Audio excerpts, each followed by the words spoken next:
Materi hari Kamis tanggal 26 bulan Agustus 2021. Sistem gerak manusia. Setelah mencermati gambar pukul 1.21, kamu dapat mengetahui bahwa pada tubuh manusia terdapat banyak sekali jenis tulang. Misalnya, pada anggota tubuh bagian tangan terdapat 6 jenis tulang, yaitu tulang lengan atas, humerus, tulang pengumpil, radius, tulang hasta, ulna, tulang pangkal telapak tangan, karpal, tulang ruas jari, falang, dan tulang telapak tangan, metakarpal. Apabila dihitung, jumlah seluruh tulang tubuh manusia dewasa terdiri dari 206 tulang. Secara umum, ada 4 fungsi utama tulang bagi tubuh, yaitu sebagai berikut. 1. Memberikan bentuk pada tubuh dan menopang tubuh kita. 2. Melindungi organ dalam, misalnya tulang rusuk melindungi jantung dan paru-paru, tulang tengkorak melindungi otak. 3. Tempat menempelnya otot yang merupakan alat gerak aktif sehingga dapat menggerakkan tulang. 4. Pada jenis tulang tertentu, seperti tulang paha, femur, tulang juga berfungsi sebagai tempat pembentukan sel darah. Sel darah dibentuk di bagian sumsum tulang, yaitu jaringan lunak yang terdapat di bagian tengah tulang. Pernahkah kamu melihat tulang paha ayam? Apakah bentuk tulang tersebut seperti pada gambar pukul 1.22? Apabila kita perhatikan, ternyata struktur tulang tidak halus, melainkan terdapat benjolan pada bagian ujungnya, berbentuk bulat serta terdapat titik-titik kasar pada bagian ujung, terdapat lekukan, tonjolan, dan lubang. Masing-masing bagian ini mempunyai fungsi yang berbeda-beda. Lekukan dan tonjolan berfungsi sebagai tempat menempelnya otot. Lubang berfungsi sebagai tempat keluar masuknya pembuluh darah dan saraf. Permukaan tulang ditutupi oleh membran yang menempel dengan kuat, membran itu disebut periosteum.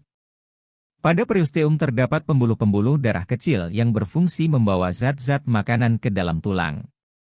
Membran ini juga penting dalam pertumbuhan dan perbaikan tulang. Pada bagian bawah periosteum terdapat tulang kompak atau disebut juga tulang keras, yaitu suatu lapisan tulang yang keras dan kuat. Tulang kompak mengandung sel-sel tulang, pembuluh-pembuluh darah, zat kapur dan fosfor, serta serabut elastis. Kerasnya tulang disebabkan karena tulang mengandung zat kapur dan fosfor. Sedangkan serabut-serabut elastis mempertahankan tulang agar tetap kuat, tidak mudah rapuh atau patah. Tulang spons dalam tulang pipa atau tulang panjang terdapat di daerah ujung tulang. Tulang spons kurang kompak dan mempunyai banyak ruang-ruang kecil terbuka yang membuat tulang menjadi ringan. Tulang panjang mempunyai lubang atau saluran yang besar. Saluran-saluran itu terdapat di tengah tulang panjang dan diisi oleh jaringan berlemak yang disebut sumsum. Sumsum merah tulang berada di daerah tulang panjang bagian ujung di antara tulang spons, sedangkan sumsum kuning berada di tulang panjang bagian tengah dan sebagian besar berisi lemak. Pada orang sehat, sumsum tulang merah menghasilkan sel-sel darah merah dengan kecepatan sampai 3 juta sel per sekon. Sel-sel darah putih juga dihasilkan di dalam sumsum tulang, tetapi lebih sedikit jumlahnya. Ujung tulang panjang ditutup dengan suatu lapisan jaringan tebal, lunak dan lentur, yang disebut dengan tulang rawan, kartilago. Tulang rawan tersusun atas sel-sel yang dikelilingi oleh matriks protein yang dihasilkan oleh sel-sel tersebut. Selain di ujung-ujung tulang panjang, tulang rawan juga dapat ditemukan di ujung-ujung tulang rusuk, dinding saluran pernapasan, hidung, dan telinga. 2. Macam-macam tulang pada sistem rangka. Tahukah kamu bentuk tulang yang ada pada tangan, tulang jari dan tulang pipi? Coba sekarang rabalah tulang lengan bawah, tulang jari-jari tangan, dan tulang pipi.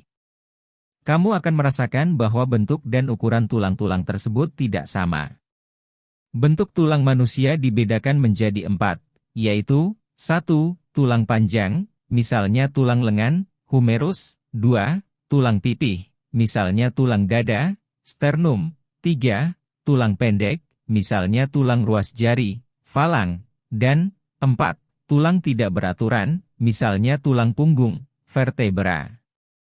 Agar kamu memahaminya, coba perhatikan gambar pukul 1.23. Sekian dulu untuk pembelajaran hari ini. Semoga bermanfaat. Dan untuk materi selanjutnya tentang sendi pada manusia. Wassalamualaikum warahmatullahi wabarakatuh.